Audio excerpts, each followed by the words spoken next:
저는 이 시간 누가복음 10장 25절에서 37절까지의 본문을 중심으로 선한 사마리아인이신 예수님이라는 제목으로 은혜를 나누려고 합니다. 어느 날 예수님께서 한 율법 교사의 방문을 받으셨습니다. 이 율법 교사는 예수님에게 이런 질문을 했습니다. 예수님, 제가 어떻게 행동해야 영생을 얻을 수 있겠습니까? 제가 어떻게 행해야 영원한 생명을 얻을 수 있겠습니까? 라고 시험하려고 질문했습니다.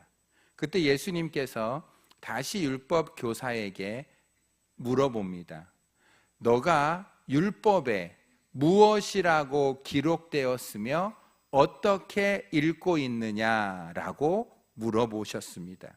그때 율법교사가 대답하기를 율법에 기록되기를 영생을 얻는 방법은 하나님을 마음을 다하고 목숨을 다하고 힘을 다하고 뜻을 다하여 사랑하는 것이고 내 이웃을 내 자신과 같이 사랑하는 것이라고 기록되어 있는 것을 읽었습니다 라고 대답을 했습니다. 예수님이 그 말씀을 들으시고 내 대답이 너의 대답이 옳다, 그것을 행하라, 그리하면 살리라 라고 말씀하셨습니다. 이 율법 교사가 예수님에게 자기를 옳게 보이려고 두 번째로 질문을 하는데, 예수님, 저의 이웃은 누구입니까? 저의 이웃은 누구입니까? 라고 다시 질문을 합니다. 그때 예수님께서 한 이야기를 들려주시면서 너의 이웃은 바로 이런 사람이고 그 이웃에게 이렇게 행동해야 된다라고 말씀하셨습니다. 어떤 사람이 예루살렘에서 여리고로 내려가고 있었습니다. 예루살렘과 여리고는 34km가 떨어진 곳이고 예루살렘은 성전이 있는 곳이고 수도이고 많은 무역과 상업 행위가 이루어져 있는 행정 중심 지역, 기업 중심 지역이고요. 여리고는 관광 중심 지역입니다. 이 사람이 예루살렘에서 많은 돈을 벌어서 여리고로 가서 여행을 하려고 내려가는데 이 34km의 길은 성지순례를 다녀온 사람의 말에 의하면 피의 길이라는 별명이 있고 골짜기가 많고 동굴이 많고 노상 강도가 많아서 이 길은 매우 위험한 길이라고 알려졌다고 합니다. 그리고 매우 뜨겁고 태양도 매우 강하게 내리쬐는 그런 길이라고 돼 있습니다. 이 사람이 혼자 돈을 가지고 여리고로 가다가 숨어 있었던 강도에게 공격을 당했는데 돈을 빼앗깁니다. 물건을 빼앗깁니다. 옷을 빼앗깁니다. 그리고 엄청난 구타를 당해서 거의 죽기 직전에 피를 철철철 흐리고 있는 죽기 직전에 사람이 있었습니다. 그런데 예루살렘에서 제사를 끝내고 여리고로 좀 쉬려고 내려가는 제사장이 이 강도 만난 죽기 직전에 사람을 보았습니다. 그런데 이 제사장은 보았지만 피해서 가던 길로 갔습니다. 레위인이라는 사람이 길을 가다가 이 강도 만난 자를 보았는데 피해서 가던 길로 갔습니다. 사마리아라는 사람이 있는데 이 사마리아 사람은 가다가 이 사람을 보고 불쌍히 여겨지는 마음이 생겼습니다. 불쌍한 마음이 생겼어요. 그래서 이 사마리아 사람이 가까이 다가갔어요. 가까이 다가가서 자기는 여행을 준비했기 때문에 기름과 포도주가 있었어요.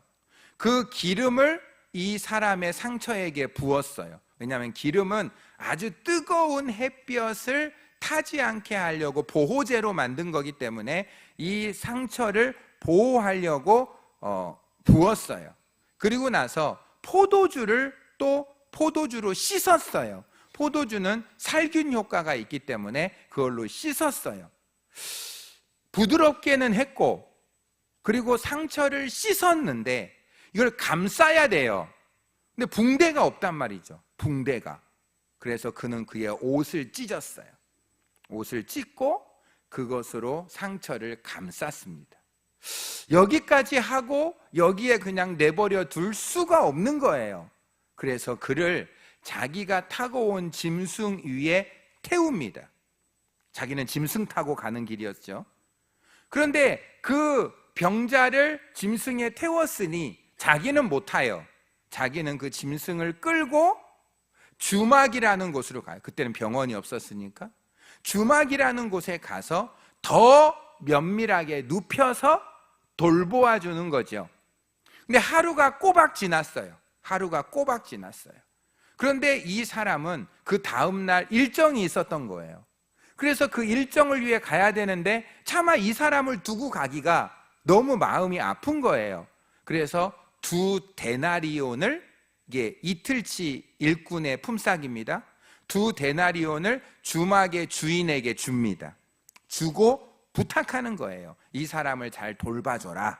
내가 여리고로 가서 일을 다 마치고 다시 돌아올 때 더 비용이 들었으면 내가 다 지불할 것이다 라고 사마리아인이 행동했다는 거죠. 그리고 나서 예수님은 그 율법 교사한테 질문을 해요. 당신이 생각할 때, 내 생각에는 이 강도 만난 자의 이웃은 누구라고 생각하냐라고 물어볼 때 사마리아 사람입니다 이래야 되는데, 이 유대인들은 사마리아라는 단어 자체를 부정하고 더럽다고 생각했기 때문에 사마리아 사람이 이런 착한 일을 한 것에 대해서도 당황을 했고, 그래서 그가 대답하기를 자비를 베푼 사람이 이 강도 만난 자의 참된 이웃입니다 라고 말을 합니다. 예수님은 그 율법 교사한테 너도 이와 같이 해야만 영생을 얻을 수 있다라고 말씀을 하신 겁니다. 여기서 저는 참된 이웃사랑은 무엇인가? 성경적인 이웃사랑은 과연 어떻게 하는 것인가? 이웃사랑에 대한 성경적인 가르침은 무엇일까? 라는 질문을 하게 되었어요. 여러분, 우리는 하나님은 잘 믿어요. 하나님을 잘 믿어요. 마음을 다하고 목숨을 다하고 뜻을 다하고 힘을 다해서 하나님은 한 분뿐이니까 잘 믿어요. 그런데 이웃을 사랑하는 게 늘 우리의 마음에 걸려요. 어떻게 이웃을 사랑하는 것이 성경적으로 잘 사랑하는 거지? 이웃 초청 잔치를 7, 8주 앞에 두고 우리가 이웃을 사랑하고 싶은데 어떻게 하는 것이 이웃을 사랑하는 거죠? 라는 질문 앞에 성경적인 대답은 무엇이냐는 것이죠. 그리고 이웃을 사랑한다는 것에 약간 우리는 자신이 없어요.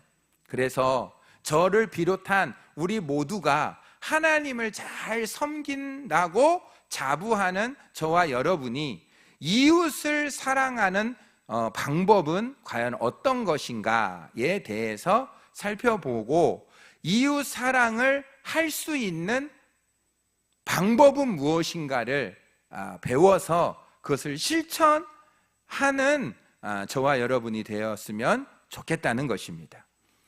그렇다면 성경적 이웃 사랑의 방법, 내가 이웃을 바르게 사랑할 수 있으려면 우리는 뭐를 기억하고 어떻게 태도를 보여야 될까요? 첫째는 이웃 사랑은 하나님의 가장 큰 계명입니다라는 것을 기억하셔야 돼요. 이웃 사랑은 하나님이 우리에게 주신 가장 큰 계명이다. 여러분, 우리가 아까 25절, 26절, 28절을 들으시면서 율법 교사가 예수님에게 한 질문이 영생을 얻는 방법을 질문했잖아요. 여러분, 영생처럼 중요한 게 어디 있겠습니까? 영원히 살 수 있는 것은 얼마나 중요합니까? 그런데 그 영생을 얻는 길이 하나님을 사랑하고 이웃을 자신과 같이 사랑하는 것이, 이게 선지자의 강령이요 온 율법의 핵심이라는 거예요. 마태복음 22장 36절에서 40절을 한번 제가 읽어드리겠습니다. 마태복음 22장 36절에서 40절까지를 제가 읽어드리겠습니다. 그 중에 한 율법사가 예수님을 시험하여 묻되, 선생님, 율법 중에서 어느 계명이 크니이까?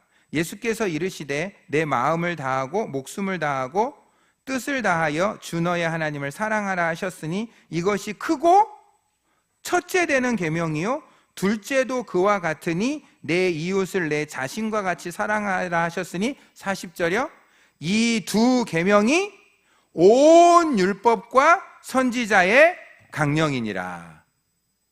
여러분, 이 성경 전체를 한 줄로 딱 요약하면 하나님을 전심으로 사랑하고 이웃을 자신처럼 사랑하라, 그거라는 거죠. 이게 온 율법이라는 거예요. 가장 중요한 거. 이것을 지키지 않으면 다 지키지 않은 거라는 거예요. 예배를 드리는 목적, 우리가 예배를 드리는 목적, 우리가 하나님을 믿는 목적, 다 하나님을 진심으로 사랑하고 이웃을 진정으로 사랑하는 그런 삶의 태도를 위해서 하나님은 우리에게 은혜를 주셨다라는 것이죠. 요한 1서 4장 20절에서 21절을 한번 읽어드리겠습니다.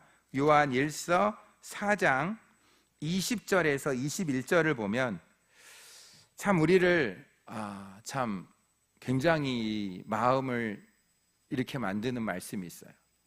누구든지 하나님을 사랑하노라 하고 그 형제를 미워하면 이는 거짓말하는 자니 보는 바 그 형제를 사랑하지 아니하는 자는 보지 못하는 바 하나님을 사랑할 수 없느니라.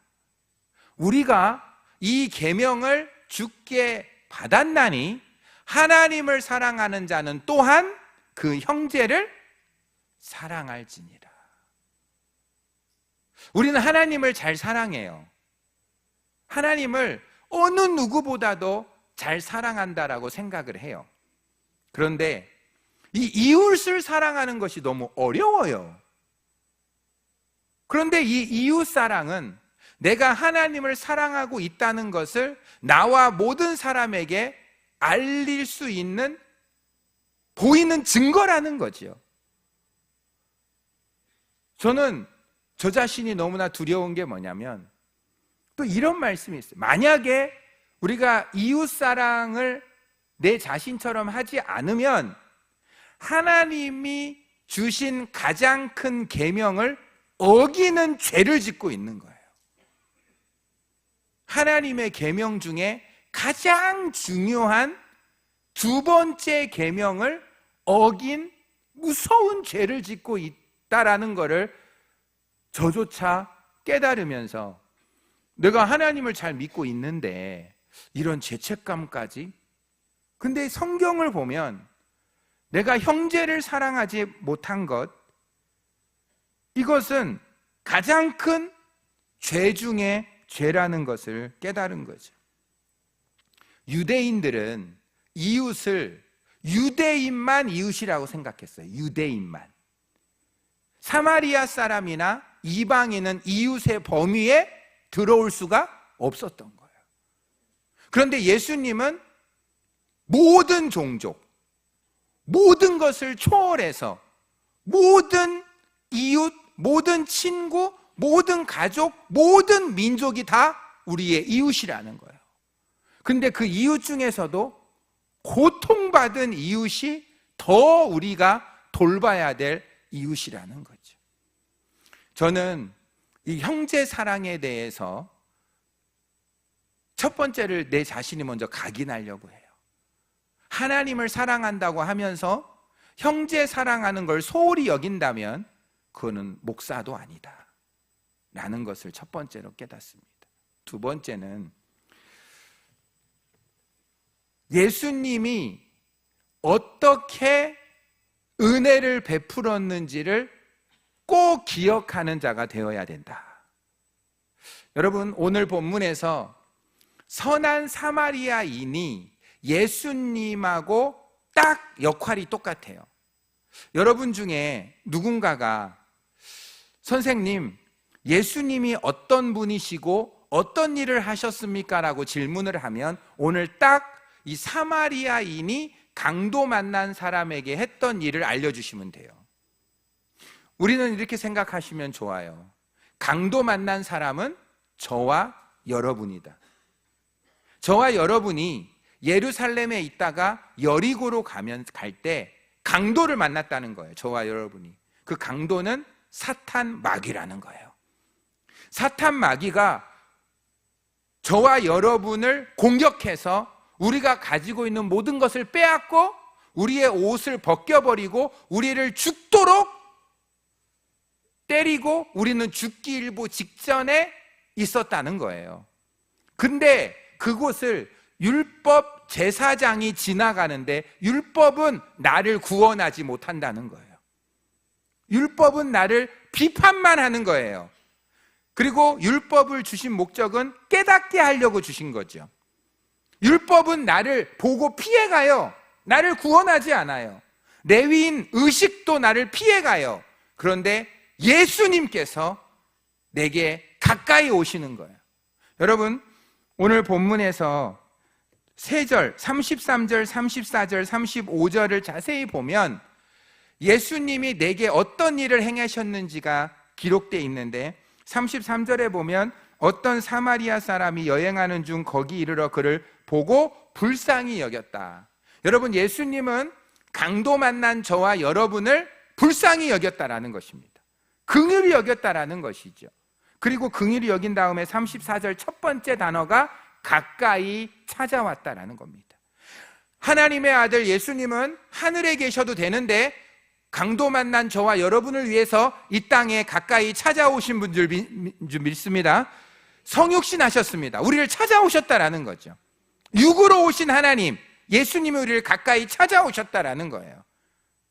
그리고 찾아오셨을 때 우리에게 기름을 부어주셨는데 그 기름이 성령님의 기름을 부어주신 거예요. 성령님의 기름을 부어주신 이유는 우리가 사탄에게 강도 만난 자의 비참한 처지를 깨닫게 해주시는 거예요. 우리의 영적인 눈을 열어주시는 거죠.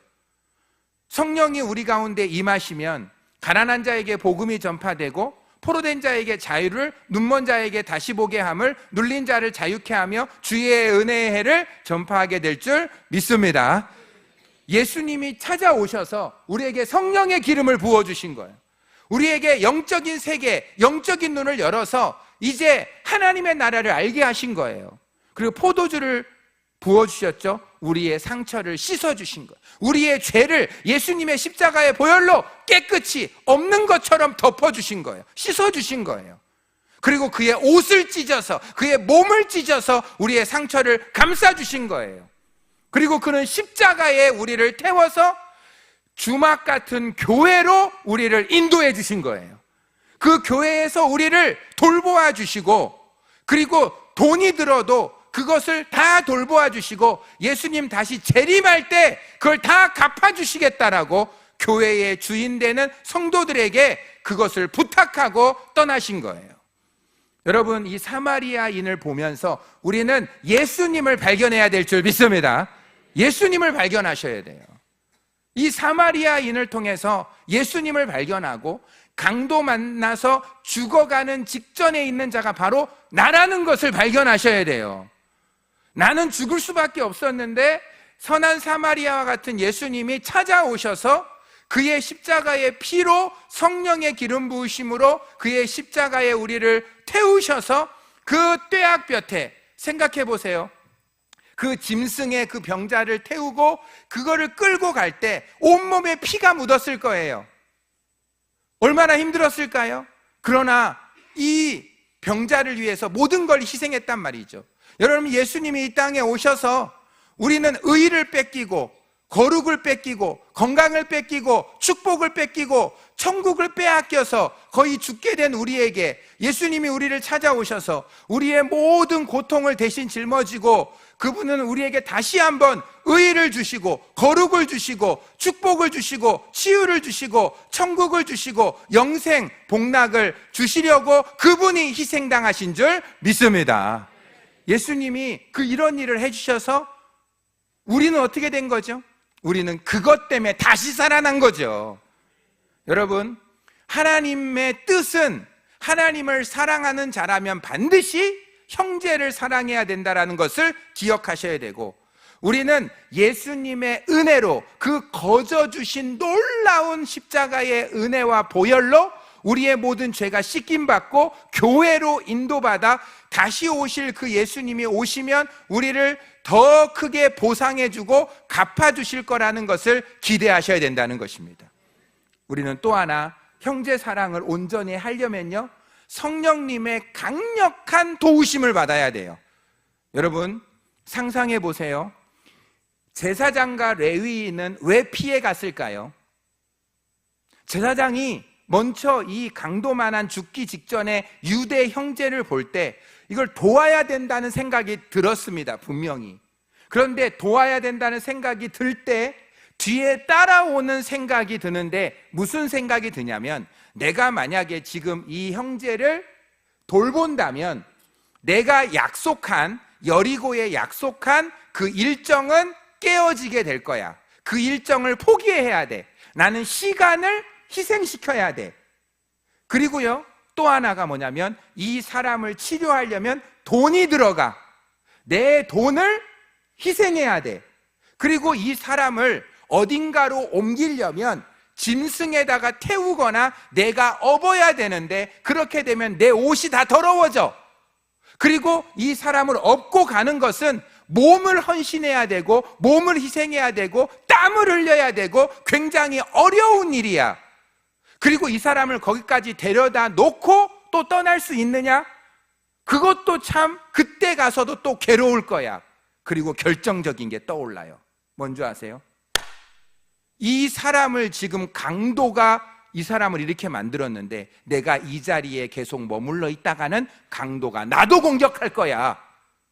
이런 대여섯 가지의 인간적인 생각이 막 밀려오는 건 당연합니다.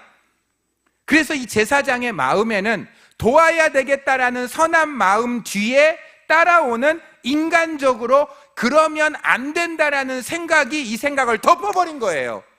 그러니까 어떻게 됐죠? 피해서 도망가 버린 거죠. 그런데 사마리아 사람은 어떻게 도와줬을까요?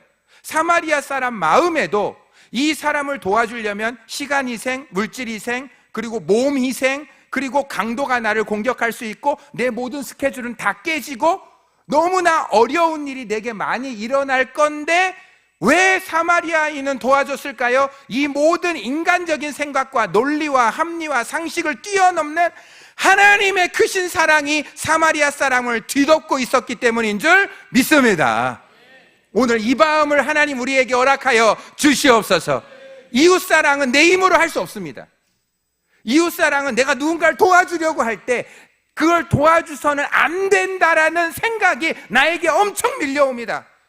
우리 주변에 가난한 사람들이 너무나 많으면 저 사람은 가난할 수밖에 없는 본인이 자초한 일이야. 내가 저거 한 번 도와주면 계속 도와줘야 되고 내가 언제까지 도와줄 거야. 그러면 안 돼. 저 사람 버릇 나빠져. 그걸 왜 내가 그런 생각을 다 한다니까요.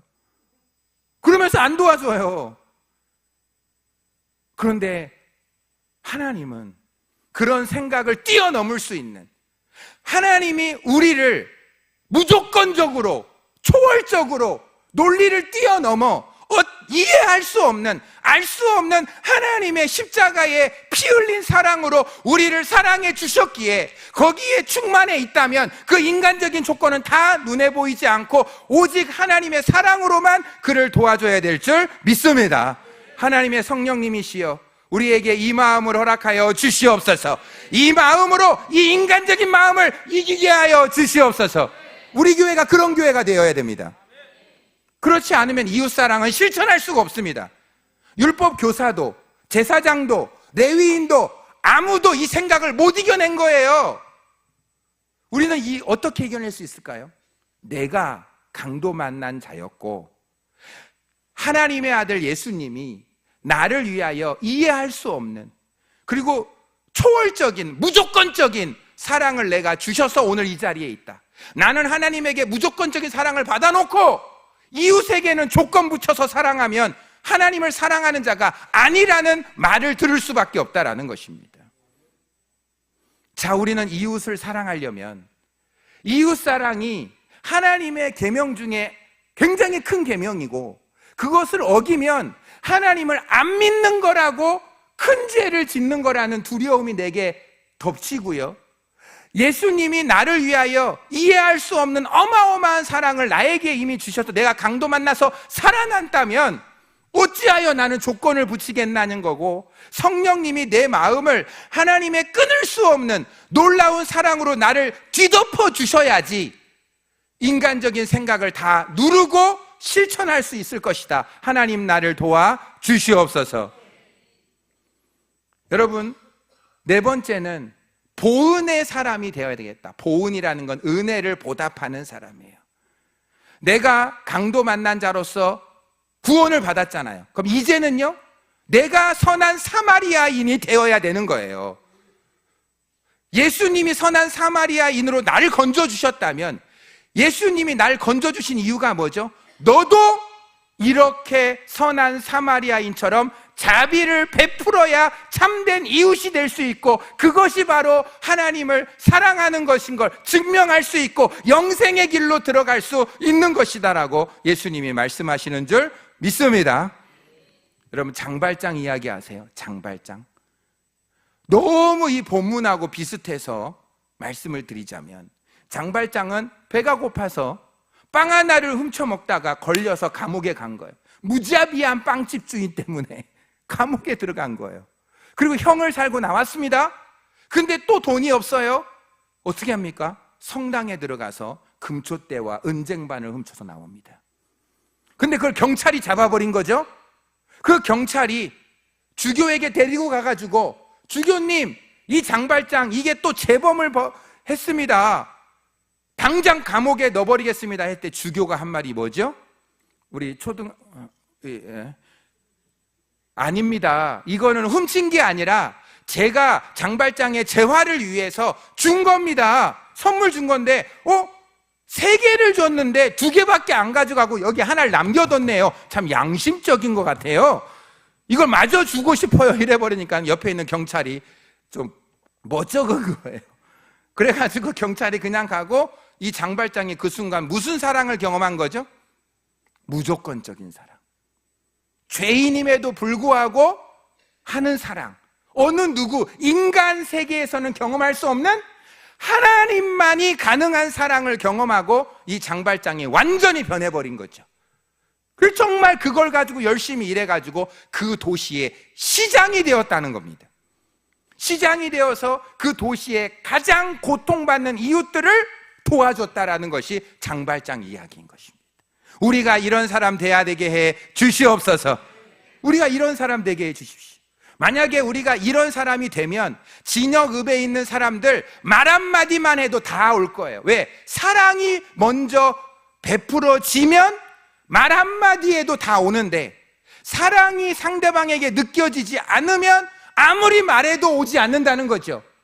하나님, 우리가 전도는 말로 하는 것도 맞지만 먼저 상대방이 하나님의 무조건적인 사랑, 이해할 수 없는 사랑, 조건 없는 사랑, 초월적인 사랑, 그런 사랑을 느낄 수 있게 해 주시옵소서. 그리고 전도의 말을 하면 그 사람들은 하나님 곁으로 온다라는 것입니다. 어떤 신실한 부부가 있었어요. 이 신실한 부부가 하나님을 잘 섬기는데 꿈에 예수님이 나타나서 내가 며칠 조만간에 너희 집에 방문하겠다고 한 거예요. 여러분 너무 좋죠? 예수님이 방문한다고 하시니까 어떤 분은 부담스러우세요? 너무 좋잖아요, 그죠? 그래가지고 막 정리하고 준비하고 했는데 그날 밤 9시가 됐는데 안 오시는 거예요. 이거 안 오시네, 하나님 약속을 어기실 분이 아닌데 하면서도 그냥 뭐 어쩔 수 없이 있는데 누가 똑똑똑 두드리는데 문을 열으니까 눈보라가 치는 깜깜한 밤에 배고파 떨고 있는 고아가 똑똑 두드리는 거예요. 이거 예수님은 안 오시고 고아가 왔네? 그러나 어떻게 합니까? 들어가지고 씻기고 먹이고 잘 돌봐서 이제 하룻밤 재워서 보냈어요. 그 다음 날에도 열심히 주여 어서 오시옵소서라고 막 기다리고 있는데 안 오시고 밤에 또 누가 뚝뚝 두드리는데 나그네가 오는 거예요. 완전히 막 죽기 일보 직전에 나그네가 와가지고 막 살려달라고 하는 거죠.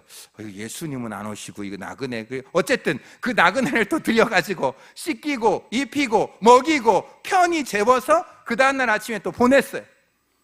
이제 이 사람이 하나님 앞에 약간은 조금 그런 마음으로 예수님 약속을 어기시는 분이 아닌데 왜 그러셨어요? 라고 하고 있는데 예수님이 응답을 해주셔요. 나는 너의 집에 갔다 왔다.